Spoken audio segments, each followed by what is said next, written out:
So let's talk money. Let's talk the wealth gap. The bottom line is white families make 8 times more than blacks, and that wealth gap has only worsened during the pandemic. So what can you do? What can black Americans do to close the gap? Tarra Jackson, also known as Madam Money, is a personal finance expert, frequent guest on the show. Okay, Tarra, experts say home ownership is the key to closing the wealth gap. How do we get there?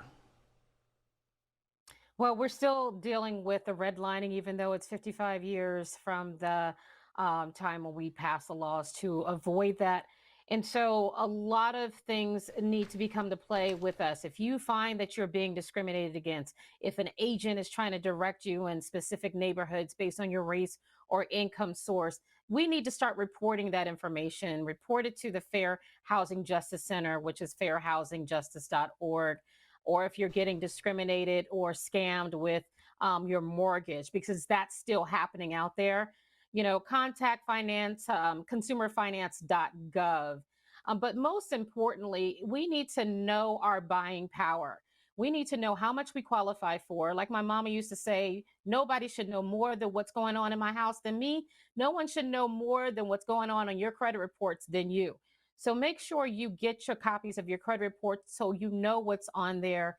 Annualcreditreport.com, get them free, and also get pre-qualified. Know how much your spending power is, and don't get talked to getting under or over what your spending power is. But Tara, how do we crack a system where it seems that the entire system is stacked against us? You're right. If I feel like I'm being discriminated against, I complain, but I still don't get the house. If you want to buy a house, you have to secure a loan, but people of color are less likely to be approved for loans. Yeah, and thank God we have some people of color who are owning and running financial institutions. So if you're finding in traditional banks that you are getting the runaround, make sure you look for a Black owned bank, or you go to a credit union that's African American run. I used to be a CEO of a credit union. And so we were very, very conscious of making sure we had home ownership in our communities. And so it's not going to disappear, but you can't just complain about it and not, or just say something's wrong and not complain about the sources, because they go off of statistics as well. But make sure you go to the Black banks, make sure you go to the Black run credit unions that are out there if the traditional financing is not going your way. So some people of color, unfortunately, have not been given the right tools to acquire wealth. How important is the issue of financial literacy?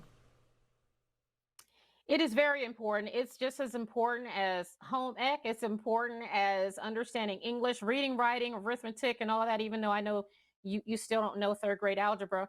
It's still important for us to understand money. Now, we rank high when it comes to spending and borrowing, but we rank low as compared to our counterparts when it comes to saving, investing, and insurance. And so we're quick to spend, but we're slow to save. And so for all my spenders out there, because I am a spender, it is now time for us to learn how to spend on savings, learn how to spend on investing, learn how to spend on protecting our assets. And we are a part of our assets. Our family are part of our assets. But understanding how money works and how it is a tool and how you can leverage it, whether it is savings or it is credit, that is what's going to help you to build that wealth. But we learn how to do other things, but we for whatever reason don't learn how to do that because we're not taught how to do it in schools, and our parents unfortunately can't teach what they don't know. So it's time for us to take ownership, which means own your ship.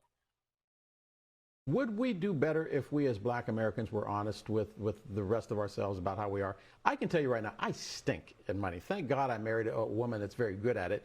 She would tell you right now that if I had control of our finances, we would be broke. Should more people be honest about the fact that some things you're just not good at, and money might be one of them? Yeah, I mean, that's, losing weight, I'm not good at that. So I need a personal trainer, God bless me. So we have to be realistic with what ourselves. If you're a spender and you overspend, then you need help. And so you talk to those financial advisors. You talk to Black financial planners, Black financial advisors. A lot of them have complimentary services that can help you through the process. A lot can get you on a spending plan that can incorporate the savings for you. So if you're not good at it, it's not an excuse to continue the bad behavior. Now it's time to get help.